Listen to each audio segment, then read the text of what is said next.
Bueno, vamos a comenzar. Eh, Queridos estudiantes y queridas estudiantes de mi patria, les he enviado un poquito de material, algunos elementos, para que les ayuden en este mes que no nos vamos a ver, por lo menos para que vayan picoteando, viendo y avanzando en lo que puedan. No sé si van a rendir, no sé si deben materias, no sé si van a rendir. Bueno, espero que sea con la mejor suerte. Nosotros, mi compromiso es que en este mes les voy a adelantar muchos audios en Telegram de estas materias, de estas bolillas y de las bolillas pasadas que les va a servir al momento de que tengan que recuperar o que revisar y ver cómo, por lo menos algunas cosas, revisitarlas, digamos, ¿no? Reconozco que ahí hemos estado un poquito más quedos, y bueno, después estoy trabajando en algunas cosas para que utilicemos Google Classroom en nuestro último práctico, pero eso ya lo veremos, ya lo iremos viendo. Eh, de acuerdo a cómo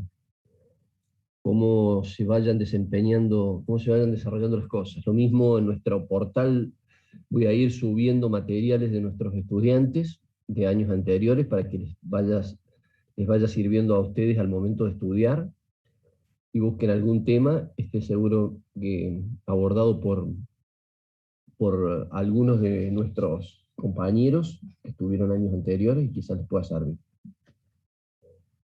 Bueno, hoy vamos a empezar con, yo creo que es el tramo, así como cada uno siempre le pongo algún subtítulo de qué es cada bolilla, si hablamos del sector público, como bueno, un ámbito, un plano ideológico muy importante y determinante que nos va a servir para reconocer modelos en economía, y hablamos del sector externo como un escenario de disputa permanente por vender y por lo tanto encontrar consumidores en el exterior para la industria propia, para el desarrollo propio, y así. Nuestra unidad número 5 vamos a ver sector financiero, lleva el título moneda, y vamos a ver sector financiero, ¿no? Yo les adelanté algo en nuestra unidad, en nuestra clase anterior, diciéndoles que evidentemente era uno de los segmentos de la economía donde mayor actualización se mostró en los últimos años.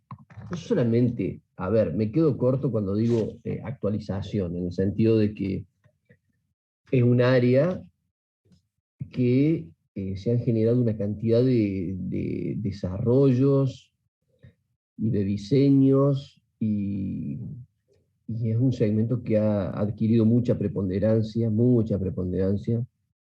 Es un segmento de la economía donde, por supuesto, están los bancos, están los grandes, entre comillas, ahorristas, las grandes fortunas que ejercen mucha presión, están los fondos buitres, son fideicomisos donde grandes prestamistas internacionales aprietan a economías de países, como ocurrió con Argentina.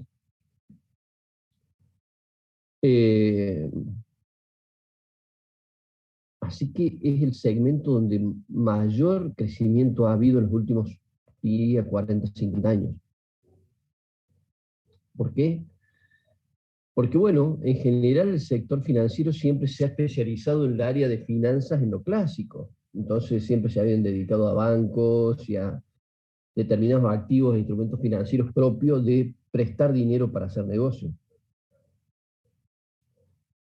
En los últimos años la acumulación de riqueza ha sido tan grande que ha hecho que estos sectores hayan salido a intervenir en áreas que no necesariamente conocen, como por ejemplo producir soja.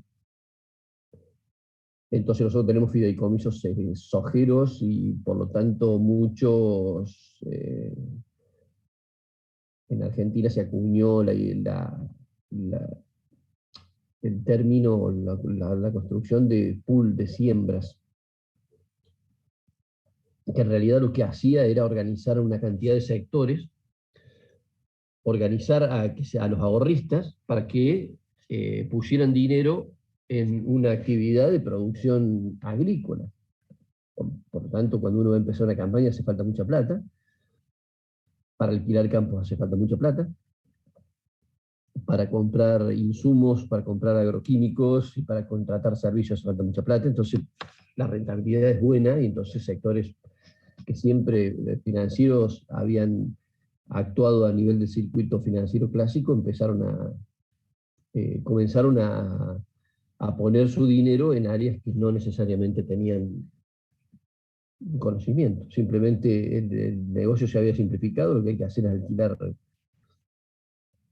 campos, contratar un asesor que sea eficiente y ese asesor va a definir, digamos, digamos, qué vamos a sembrar y qué semillas hace falta, qué insumos hace falta, por lo tanto eso se compra en escala. Si voy a sembrar, imagínense, 80, 100 mil hectáreas en Argentina, cuando voy a comprar insumos para todo eso, imagínense el peso que tengo cuando demando semejante cantidad. Y por supuesto, personas que acompañen en el asesoramiento y en el control. Si cómo va el cultivo funcionando, si hay enemigos, en el sentido si hay malezas, o si hay insectos, o lo que fuera. Y por lo tanto, si hay, armar una estrategia para poder eliminarlos, atacarlos, reducir su acción. Y después cosechar y vender y repartir la plata. Así de sencillo, ¿no? Eh, en Argentina, imagínense, ya no lo es tanto, porque muchos productores locales han tomado el dominio de la producción, pero durante, yo diría, una década y media, los pools de siembra han sido muy importantes. Ahí surgieron nombres muy importantes, quizá hayan escuchado, como Gustavo Grobo Patel, que si bien es una persona que tiene 15 o 20 mil hectáreas de campo, digamos, es familiar, y él se dedicó, digamos, a armar estos pools. Y él dice, yo soy un productor que no tiene tierra. Entonces salía a alquilar campos. Los que se pagaban más son los lotes grandes. ¿Quién tenía para alquilar 1000 hectáreas? ¿Quién tenía para alquilar 2000 hectáreas? Y por lo tanto, ahí es donde se hace la diferencia. Y nosotros vemos mucho los poblados nuestros muy atrasados, porque en general los pools hay mucho sembrado por pools que llegan, siembran y controlan, cosechan y se llevan. Y después no les importa si es la Carlota, no les importa si es la Laguna, no les importa si es el pueblo que sea. Es un dato menor. Venden la producción y reparten la plata y listo. Bueno, como vemos, el sector financiero es un sector que ha crecido realmente mucho. Y a ver, recuerden ustedes que en las primeras semanas de nuestra clase estábamos muy metidos por ahí charlando el tema de bitcoins. Y el bitcoin es una marca, pero digamos hay muchas, pero digamos de este dinero, de estas monedas, que en los últimos tiempos han sabido capturar una buena parte del ahorro. ¿Por qué? Porque son atractivas, porque tienen rendimientos por encima de lo normal. Ahí radica el desafío de invertir. Bueno, nosotros vamos a hacer un recorrido con todo esto, que va a terminar con analizar la bolsa de comercio. El comercio es un lugar donde las empresas ponen a disposición de ahorristas una parte de su capital, en este caso en acciones, por ahí es el 1% del capital, por ahí el 5%. Es un modo de hacerse dinero de las empresas, sabiendo capturar ahorro y tratando de recuperar un modo que tenía el capitalismo de que la gente con sus ahorros fuera parte de las empresas. Fíjense qué interesante.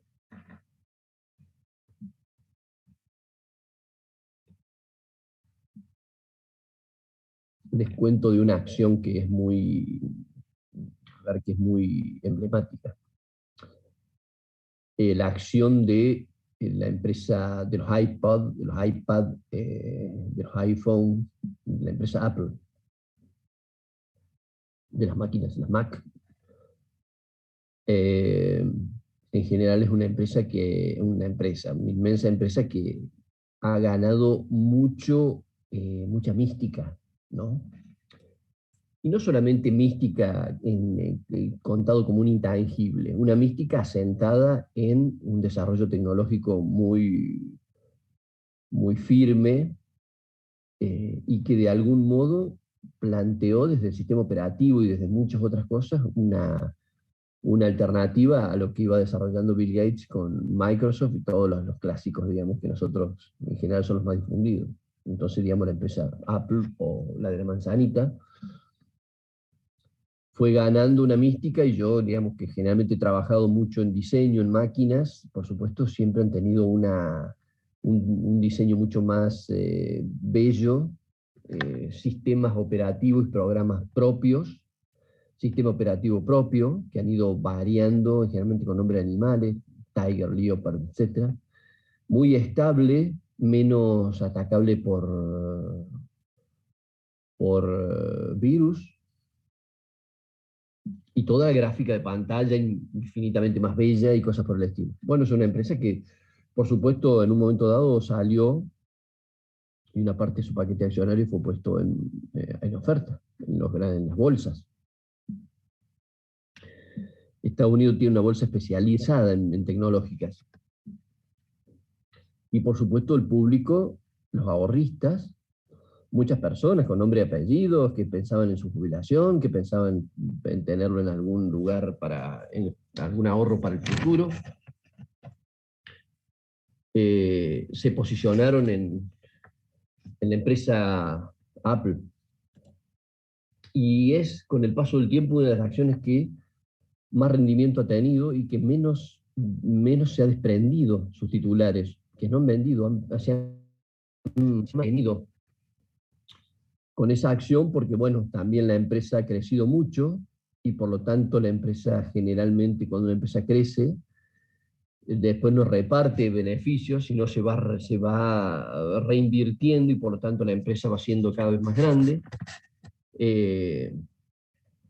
Y eso ha hecho que haya sido la empresa que es hoy, digamos, donde las acciones han tenido un rendimiento muy importante, y donde los titulares o los tenedores de las acciones no se desprenden de esas acciones. Las han mantenido porque las sienten como un talismán, las sienten como algo que ha tenido y va a tener en el futuro un rendimiento importante. Primer paso, voy a compartir pantalla para que nosotros veamos nuestra unidad número 5, que era un poco el capítulo 5, que es de lo que estamos hablando, ¿no? Ustedes se van a encontrar con este material. En este material ustedes se van a dar cuenta de que al principio siempre hacemos una introducción como para decir de dónde nace el sistema financiero. ¿Cómo es que se formó? ¿Cómo es que comenzaron a haber bancos? Porque, digamos, la humanidad, si nosotros tomamos la aventura humana con parientes más o menos parecidos a nosotros, y tomáramos, qué sé yo, de decenas de miles de años, veríamos que en el casi 99% de la aventura humana, el desafío ha sido recolectar y cazar. Aunque a ustedes les parezca una tontería, nuestros primos que vivieron antes de nuestro, demoraron, digamos, muchas generaciones para descubrir que podían intervenir en la naturaleza. Y para eso decir, che, no andemos como nómades, si podemos establecernos en un lugar a partir de tener cierto dominio. Y para eso debieron haber trabajo, la intervención, la siembra y la cosecha.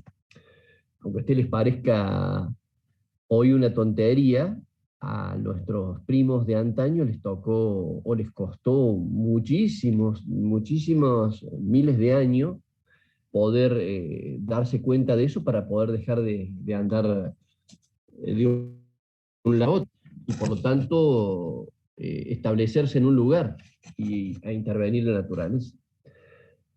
Asimismo, una vez que lo logró, ese Homo faber, ese Homus ese hombre y mujer trabajadora se establecieron en un lugar y durante otra cantidad de generaciones estuvieron trabajando para simplemente autoabastecerse. Esto es, producir todo lo que podían, lo que iban a comer, hasta que llegó un momento que había cierto excedente y entonces empezaron a generar los mercados, que eso será nuestra bolilla número 6. ¿Cómo nos juntamos a que yo en este verano tengo un excedente de zapallos y me junte con alguien que tenga un excedente maíz, y por lo tanto troquemos maíz por zapallos? Fíjense, ya estamos hablando de un nivel de organización social muy alto, no solamente para poder pensar en el consumo propio, pensar en el excedente y pensar en cómo trocarlo o cómo transarlo. Fíjense todos esos pasos.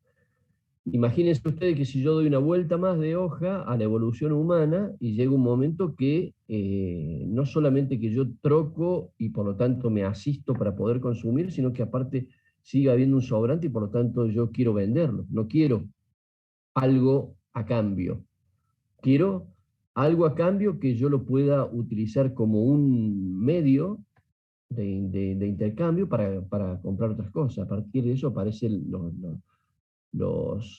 los metales preciosos como un elemento de intercambio. Entonces aparece la plata generalmente como un elemento que, por supuesto, la invasión europea a Latinoamérica y las explotaciones de plata de Bolivia particularmente, hicieron que fueran centenares de galeones cargados de plata, y por lo tanto la plata fue un elemento de acuñación. Si algún día van a, si algún día van a Bolivia y van a Potosí, van a ver lo que era la cuna mundial de la forja de monedas, ¿no? Desde Córdoba nosotros vendíamos mulas, era como si fuera el combustible de la época, ¿no? Eh, y por lo tanto esas mulas eran para trabajo básicamente que tenían que ver con la acuñación de monedas. Entonces Potosí fue un gran centro mundial de acuñación de monedas. Eh, y ustedes si se fijan ahí en los museos todavía están todos los elementos, están todas las monedas que se hicieron con distintos destinos, ¿no? Inclusive en ese pueblo, por supuesto, está la mina de plata del Cerro de Potosí, que en alguna oportunidad he ido y me he metido adentro con un guía en medio de esa tremenda oscuridad y nos hemos metido para poner explosivos, dinamita, para ver cómo funcionaba eso, ¿no? Una explosión ahí adentro y caían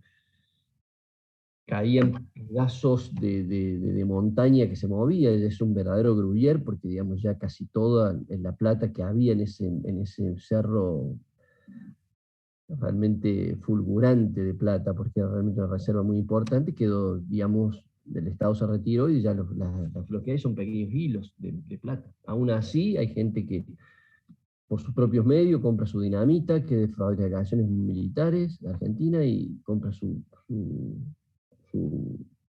mecha, que tiene un retardo determinante, y entonces colocan eso en los lugares para poder sacar pedazos de piedra con plata, aún, ¿no? Ya por supuesto no es muy redituable. Pero bueno, ese es el principio del sistema financiero, de la existencia de los bancos. Después ustedes hay historias, qué sé yo, así los Medici en Venecia, ¿no? Eh, Después hay, qué sé yo, obras muy importantes que se refieren al sistema financiero, básicamente de grandes mercaderes, de grandes prestamistas. Aparte de eso fueron la cuna y el asiento de los bancos, ¿no? Eh, Esos bancos que hasta el día de hoy, digamos, son instancias, fuentes de financiamiento para muchas actividades. Y muchos tenedores privados que no conocemos, que son los fondos que tienen dinero comparable a un banco o más. En general siempre están atentos para ir a prestar a fuentes que están carentes de financiamiento, y muchos de ellos son países, no son empresas. Entonces son muy dables que vayan a prestarle a países que están muy en situación muy difícil por un déficit fiscal determinante, entonces ellos pueden ir a prestar dinero cuando nadie presta, intereses muy importantes, ahí vienen los fondos buitres, después para cobrar, ¿no? Pasan a cobrar. Eso ha sido más o menos la historia del sistema financiero, ¿no? En general, en los tiempos nuestros, con un poco de pensamiento naif, o de pensamiento un poco, digamos, yo diría que un poco ingenuo, es dentro de este sistema que hoy en realidad lo está alentando la codicia, el elemento central ha sido el ahorro. Y el ahorro básicamente es un elemento en la economía muy noble, ¿no? En la economía clásica y la economía neoclásica siempre ha sido como un elemento destacado, como un elemento de mucha nobleza, porque alguien que ahorra deja el consumo para después, decide no consumir inmediatamente y guardar, y por lo tanto eso ponerlo a disposición de alguna idea buena, entonces es un elemento dinamizador de la economía. En general las personas y las familias ahorran para el futuro, para viajar, para cuando uno es viejo, para ayudar a los nietos, para que estudien, para que, etcétera. La gente va construyendo para eso, para comprar la casa, para lo que fuere. Entonces la gente decide no consumir y por lo tanto ahorrar. Claro, esa es la visión un poco, digamos, más primigenia que tuvo la acuñación esta del sistema financiero. Por supuesto que hoy es un elemento que me tengo que poner a trabajar en el material básicamente porque hoy esa idea del ahorrista es una idea muy peregrina, muy subsidiaria, una idea muy residual, digamos. Hoy los grandes ahorristas son grandes fortunas que en general disponen de dinero que ha sido producto de un acto non santo, ¿no? Generalmente proviene de actividades que no son registrables, como el contrabando, el narcotráfico, etcétera, ¿no? Y por lo tanto que esa cantidad de dinero que sobra, que no tiene registro y que son cientos de miles de millones de dólares, van buscando formas de blanquearse y por lo tanto aparecen estos grandes paraísos fiscales y por lo tanto estos grandes fideicomisos y estos grandes fondos, que ese dinero lo blanquean a partir de intervenir en la economía, en lo que llamamos vulgarmente la economía dura, concreta, y que es la economía, digamos, que nosotros conocemos. O sea, sacarlo de ese ámbito de finanzas para ponerlo en una actividad en lo que fuera. Supónganse hoy, bueno, hay negocios muy redituables hoy, como, bueno, los commodities han ido avanzando, entonces en la minería. Dentro de la minería, el litio, etcétera. Entonces, vos decís, bueno, necesitamos juntar fondos por 4 o 5 mil millones de dólares para ir. Hay 3 países que tienen la mayoría del litio del planeta y por lo tanto vamos a hacer inversiones ahí, armar empresas, compañías, etcétera. Entonces se juntan para un proyecto de ese tipo, ¿no? Sabiendo, a sabiendas, que por lo menos va a ser un sistema, el sistema de movimiento de energía eléctrica basada en baterías, eh, que pudiéramos acumularla en baterías, nos va a acompañar durante muchas décadas y por lo tanto va a ser un negocio redituable.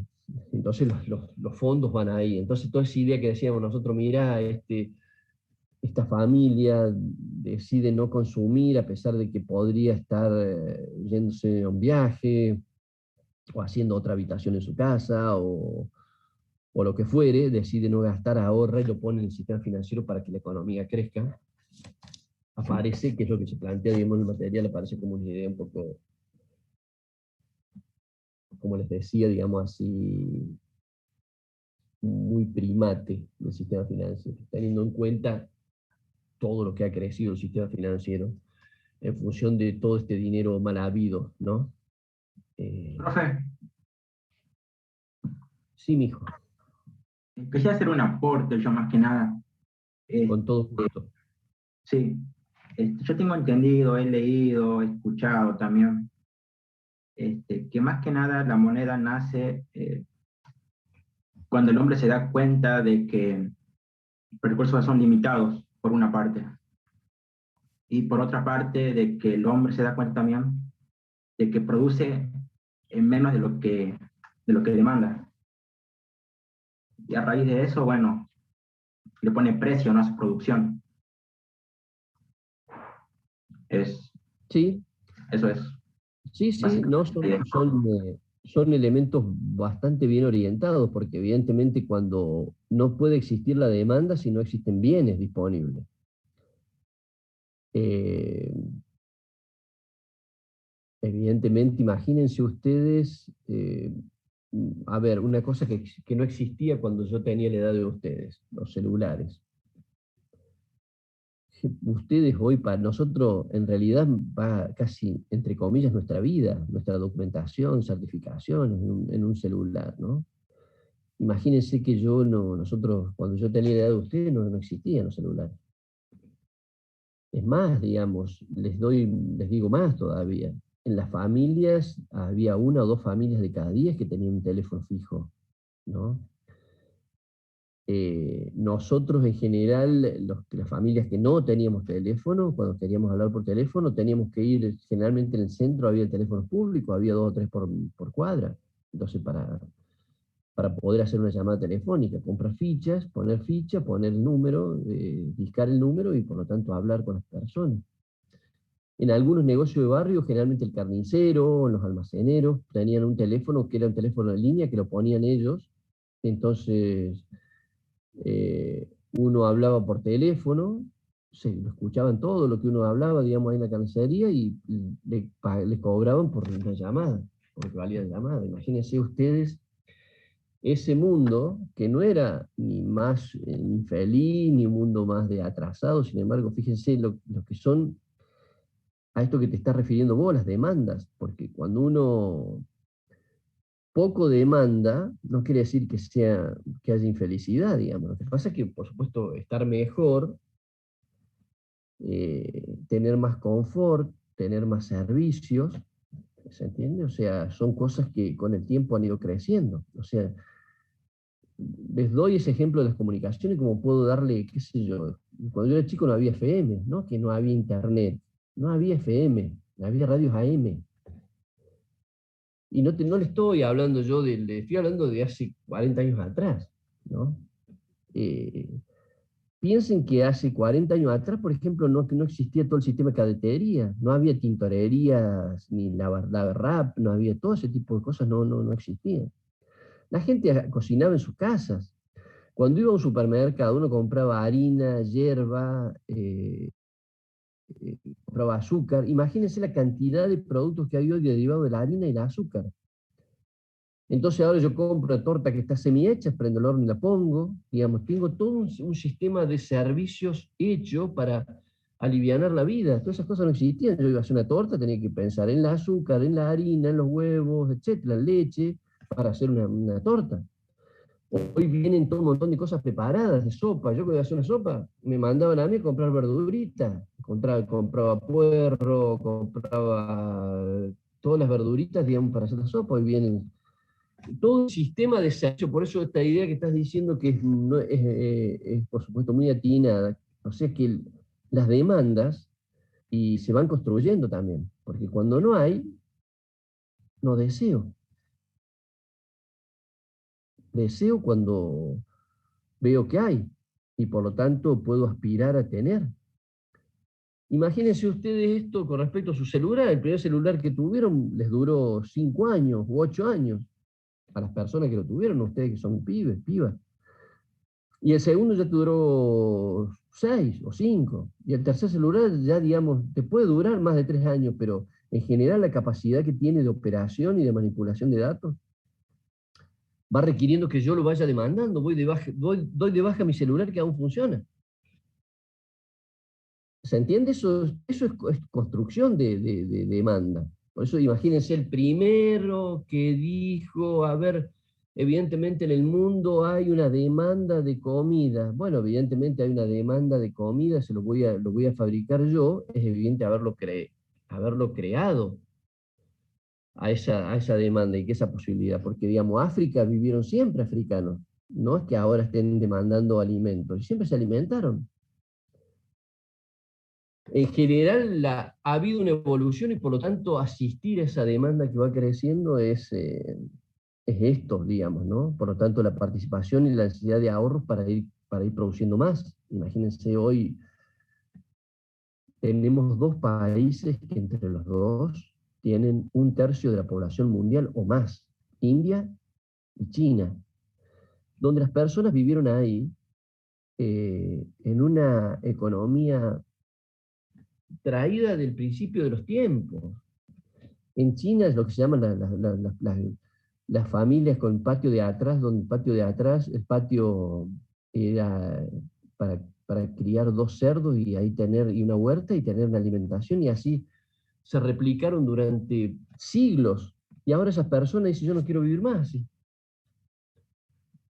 Es más, no quiero vivir más en el campo, quiero vivir en una ciudad, quiero tener conectividad, quiero estudiar, quiero tener estudios superiores, quiero dedicarme a las finanzas, quiero dedicarme a la ingeniería, quiero diseñar barcos, no quiero criar chanchos. Entonces, imagínense toda esa cantidad de gente que está pasando, yendo a las ciudades, se transforman en campesinos que con un pantalón eh, estaban 2 o 3 años a tener la necesidad de tener ahora por lo menos 10 pantalones para poder interactuar en el mundo que está. O sea, un consumo. Y ese consumo hay que asistirlo. Eso estamos viendo hoy, digamos. No sé si se dan cuenta. Lo que nosotros podemos observarlo en fenómenos, fíjense la cantidad de basura que tiramos. Nosotros, yo cuando era chico, nosotros sacamos la bolsa de residuos y era una bolsita, pero era de, digamos, nosotros a ver, imagínense lo que son cajas, cajas de leche, cajas de papeles que son de envoltorios, packaging, eso no existía. En general uno iba a un supermercado y compraba azúcar suelta. ¿Cuánto deme, don Cuadrado? Y dame 3/4 kilos, dame 3/4 kilos, me daba una bolsita de papel. La gente la guardaba para poner ahí para poner algún frito que hacía para que absorbiera, ¿no? Y más, por eso les quiero decir, este es el mundo que yo vi y es el mundo al que hoy vamos a duplicarlo o a replicarlo. Por eso, digamos, a ver, ustedes que recién están en una etapa naciente de la profesión, yo me parece fascinante ponerse a pensar a qué se van a dedicar. Por eso yo lo que hago es asusarlos tirándole cosas para que vean dónde están las posibilidades, porque hay muchas que están para ser creadas, ¿no? Bien, en esta primera parte de introducción abordamos un poco todas estas cosas, ¿no? Acá dice nace la banca, ¿eh? Nace la banca. Fíjense que aún hoy, esto que decían los Medici, los Rothschild, son familias que nacieron y que aún hoy son los grandes accionistas. Piensen en la obra El Mercader de Venecia, por ejemplo, Cuarto Libra, son, que se han hecho películas, todo en base al nacimiento del sistema financiero. Es fascinante hasta el día de hoy, que es, yo creo que es un sistema casi que está a raya, ¿no? O border de lo criminal, de lo delictivo, ¿no? Pero tiene tanto poder que ha sido capaz de encriptarse y de comprar muchas voluntades y de comprar muchas opiniones. El dinero es feroz en este punto de vista y las debilidades son muy grandes, ¿no? Y los deseos, esta construcción del deseo, es un poco lo que analizamos en esta modalidad. Pero nace con una cosa fundamental que en el principio de los textos, que es el ahorro.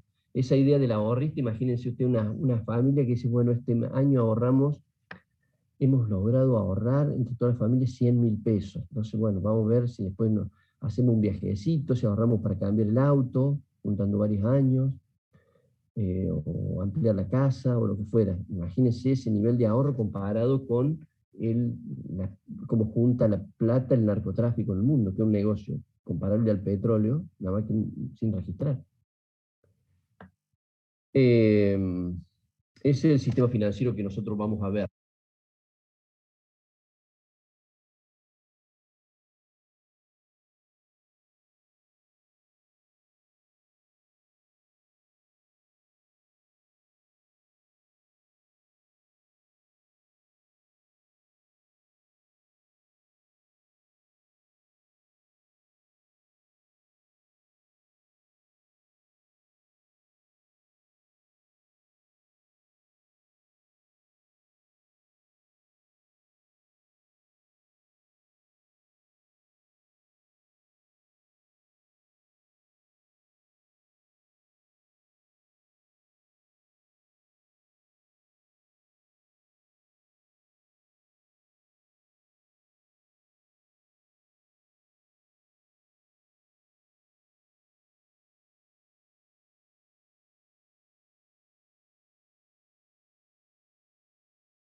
Bueno, ahí vamos, vuelvo a compartir para que terminemos de ver este,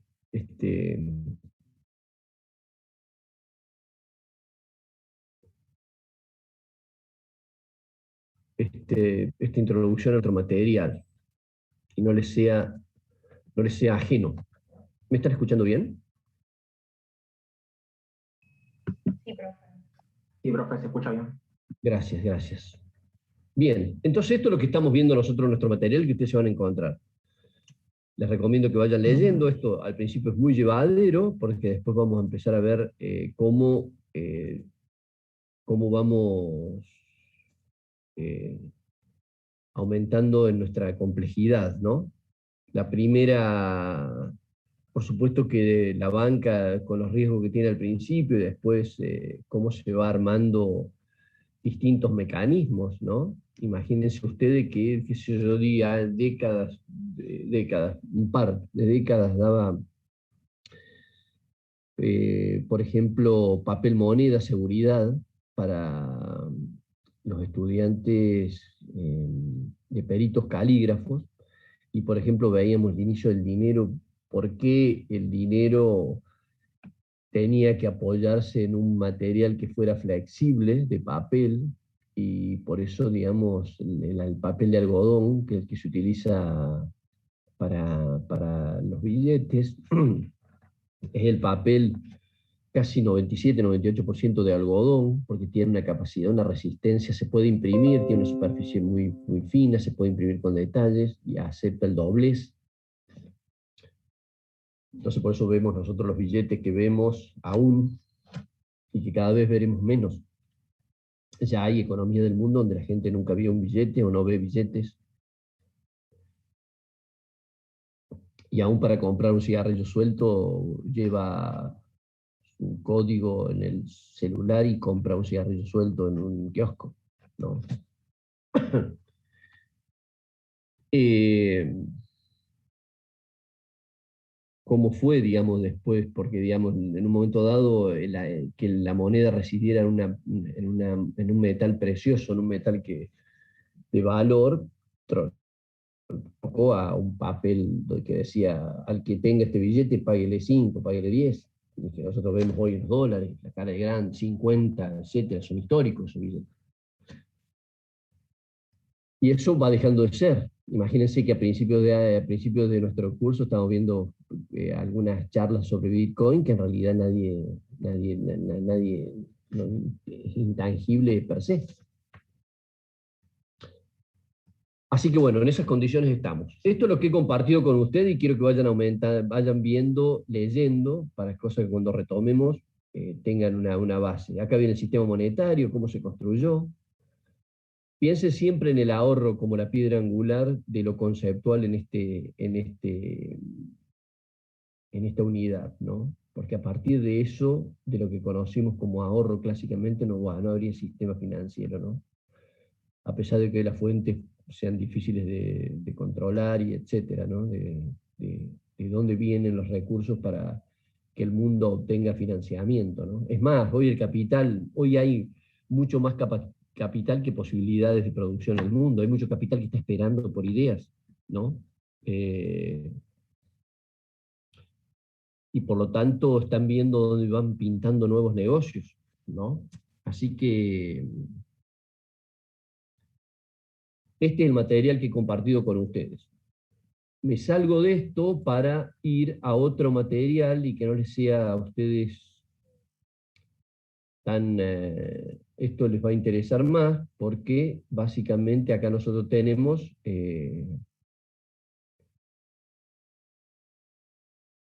lo que es, digamos, nuestro trabajo práctico número 3, que por lo tanto nosotros van a ir ustedes, yo les recomiendo que nosotros, a medida que vayamos avanzando en el teórico, ustedes van a ir abordando así se debe hacer, desde mi punto de vista, el trabajo práctico. De todos modos, quiero plantear para que lo sepan. En esto tenemos trabajo práctico, que es lo que deben mandar ustedes cuando terminemos la unidad 6, que va a ser mercado, el trabajo práctico número 3 sobre unidad 5 y 6.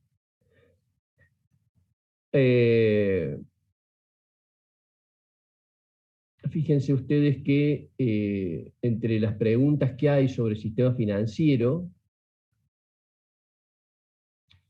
dice Argentina tuvo 5 signos monetarios.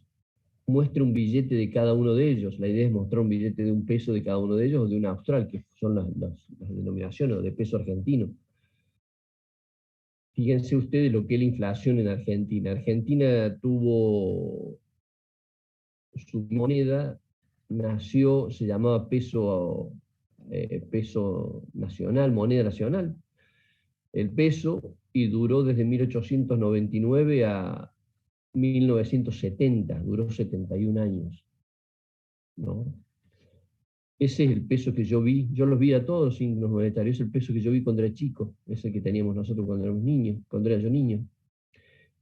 En el año 70 cambió por primera vez y se armó. ¿Por qué cambiaron? ¿Por qué cambió el signo monetario? Estados Unidos sigue teniendo el mismo, a pesar de que Estados Unidos tuvo inflación también. Lo que pasa es que Argentina tenía inflaciones muy altas y que han hecho que las cosas, en general la inflación ha sido permanente, entonces las cosas iban aumentando, entonces ya no hacían falta las monedas de centavos porque no había nada de centavos. Después no hacía falta las monedas de pesos porque no había nada de pesos.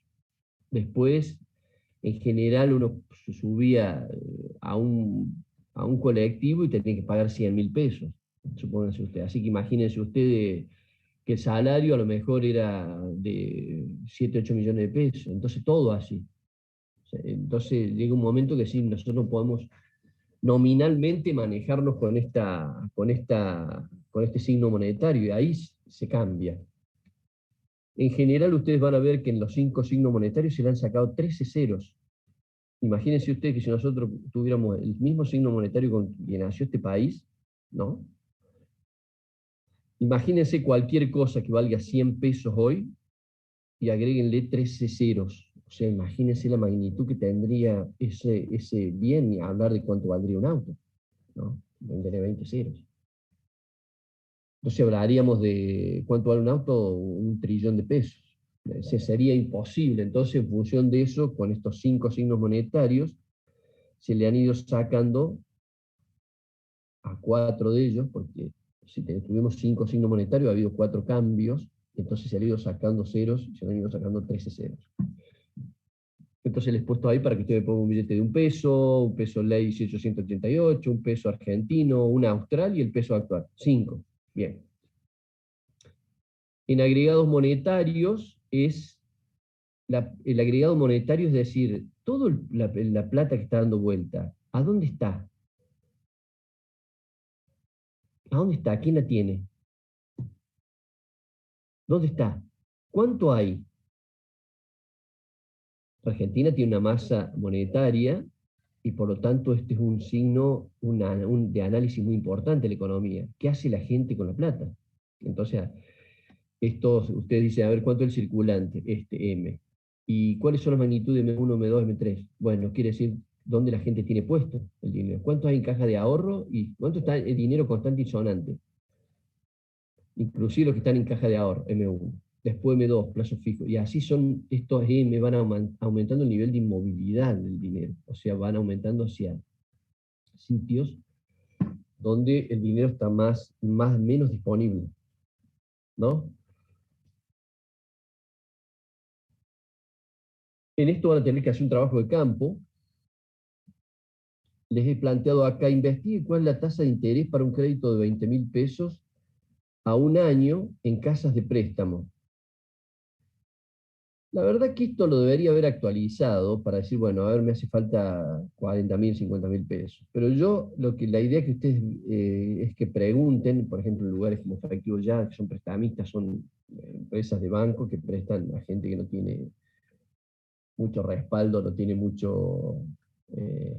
por supuesto que las personas que van a estos lugares son personas que o bien figuran en listas y por lo tanto no pueden acceder a financiamiento de fondos formales, de banco, entonces van a estos lugares, o no tienen grandes avales, y en muchos casos el aval es un recibo sueldo. Entonces la pregunta era cuánto me cobran a mí si yo tuviera un sueldo hoy de 30.000 pesos en blanco, voy a pedir 30.000 pesos. ¿Cuánto en un año, ¿cuánto es la tasa de interés que debo pagar por eso? Entonces, la idea es que ustedes investiguen para que vean qué tremendo que es el interés que le cobran a aquellas familias que tienen menos acceso al financiamiento. Bueno, después vamos viendo las otras, no vamos a ir adelantando porque esos son sobre el fondo común de inversión, va a tener que ir a un banco o averiguar por internet un buen fondo común de inversión, cómo se construye, cómo, etcétera. Dejo de lado esto porque también quiero compartir con ustedes. Les he mandado el Groucho número 3. ¿Saben quién fue Groucho Marx?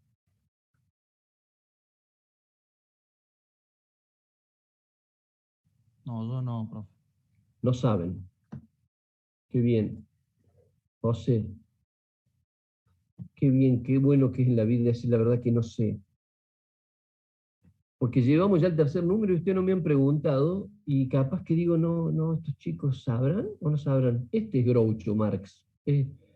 Yo lo puse acá como una ironía porque tiene el mismo apellido que Karl Marx, un gran ecofilósofo, abogado y economista alemán, ¿no? El más importante para mí, el que ha hecho mayor cantidad de aportes en el siglo XIX. Aún hoy lo seguimos leyendo.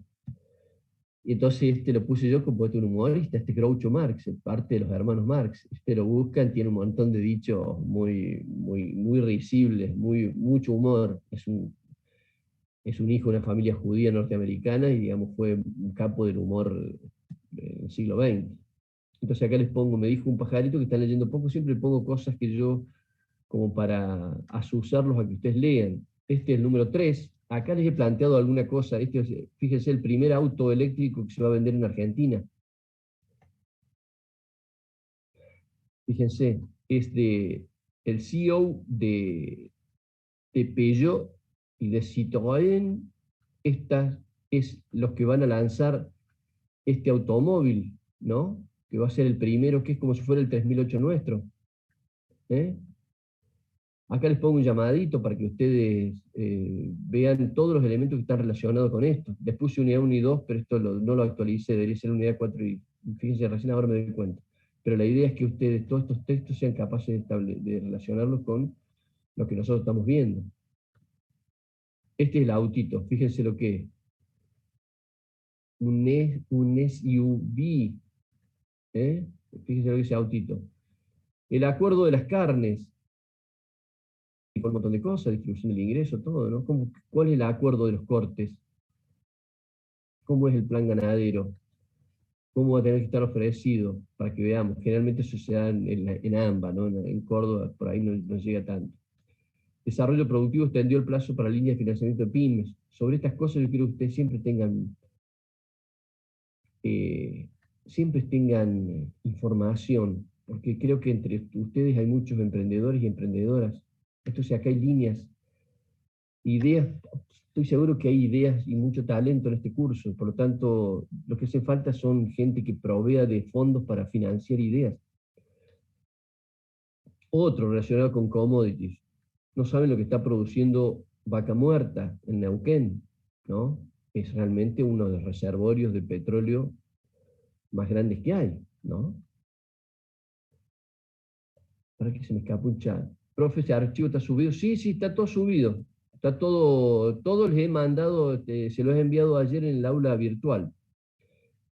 Eh, Esto es nuestra revistita y por supuesto está acá para que ustedes la vean, para que ustedes lean. O sea que por ahí creo que no leen, por lo menos les he dejado algunos títulos.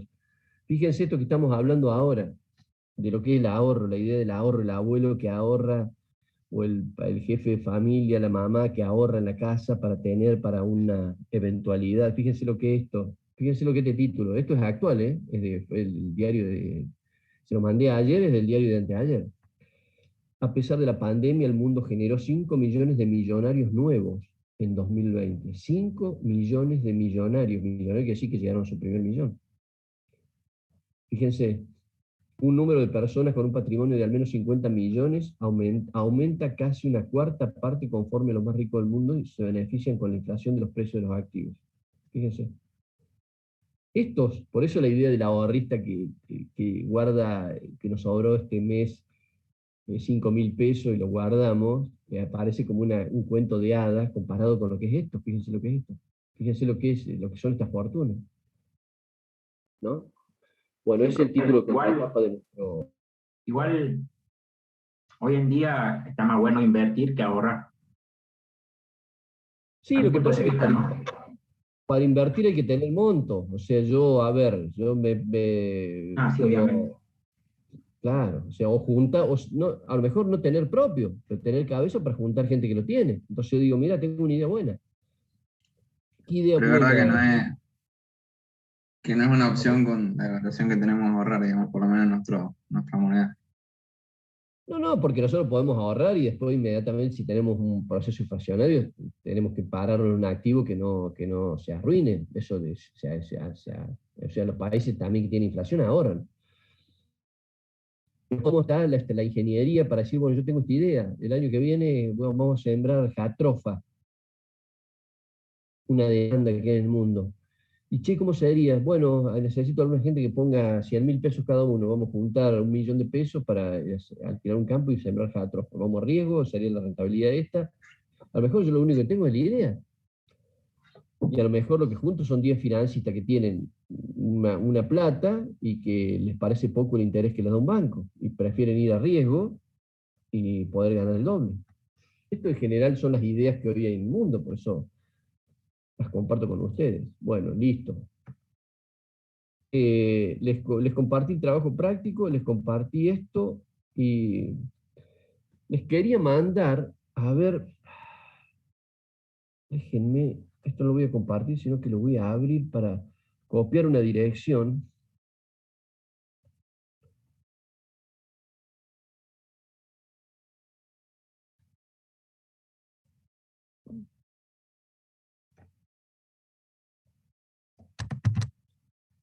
Fíjense que les voy a copiar una dirección donde hay un trabajo muy interesante. Esto es, después se los voy a pegar en algún lugar, capaz que en Telegram, pero por ahora se los voy a poner.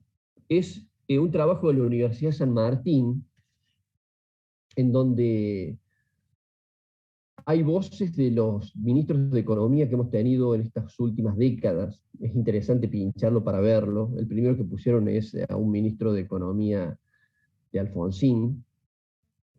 El primer ministro de Economía de Alfonsín se llamó Bernardo Greenspoon. Era un personaje realmente muy afable, tenía mal carácter así, pero un tipo de principios muy nobles. Estaba relacionado con las pymes, con el desarrollo industrial, etc.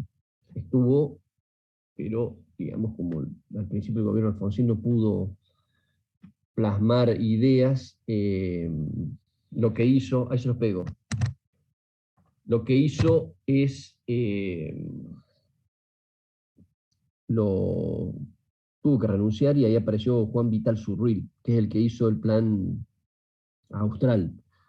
Fue el cambio de moneda donde Argentina se fue del peso argentino y pasó al peso, a la nominación que tuvimos por única vez, que no fue peso, que fue la austral.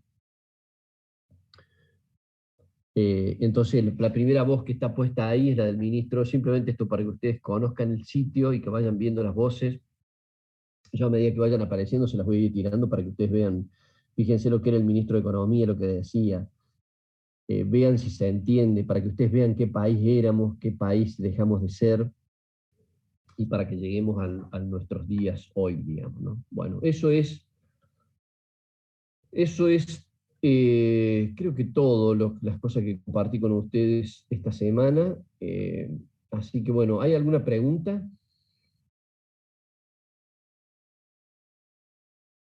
¿Tienen alguna duda por ahora?